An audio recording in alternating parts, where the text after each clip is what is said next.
বেছিভাগ বেমাৰ নিজৰ জীৱনশৈলী সলনি কৰি দিব মই ঔষধ লিখি লিখা নহয় কিন্তু প্ৰয়োজনীয় হ'ব লিখি সেই যদি আপোনালোকে পুৰণা কাগজ পত্ৰ আছে লৈ আহিছে সেইটো মই আৰু আজিকালি মানে মানুহ ভাল আছিলে চ' মই মানুহক কওঁ যে যোৱা 35 বছৰ আগত গাঁৱত এজনো ডায়েবেটিছ পেচেণ্ট নাছিল এজনো নাছিল এতিয়া কিয় হৈছে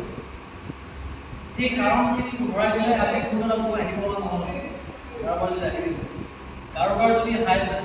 প্ৰেছাৰ আছে কাৰোবাৰ যদি ফেটি লিভাৰ আছে যদি সেই নিয়মখিনি ঘূৰাই দিলে তেতিয়াহ'লে আজি মোৰ এপইণ্টমেণ্ট ল'ব মই বিচাৰ কৰোঁ নহয় খালি যাব বুজি পালে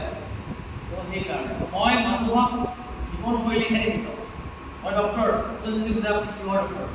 মই ইমাৰ্জেঞ্চি মেডিচিনৰ মানে কাৰোবাৰ কৰিব লাগিছে মই দুখ পাইছে মই চুইচাইড কৰি আহিছে মই কাৰোবাৰ হাৰ্ট এটেক হৈছে কাৰ্ডিয়েক হৈছে মই চাওঁ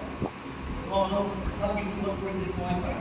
চুইচাইড কৰি আহিছে পয়জন খাই আহিছে মই ইমাৰ্জেঞ্চি বুজি পালে কাৰোবাৰ ষ্ট্ৰক হৈছে মই চাওঁ কিন্তু যদি আপোনালোকে আহে মই মানুহক কি কৰিছোঁ জীৱনশৈলীৰ পৰা জীৱনশৈলী বেয়া হোৱাৰ কাৰণে যি বেমাৰ হৈছে এই ডায়েবেটিছ হাই ব্লাড প্ৰেছাৰ ফেটি লিভাৰ কলেষ্ট্ৰল PCOD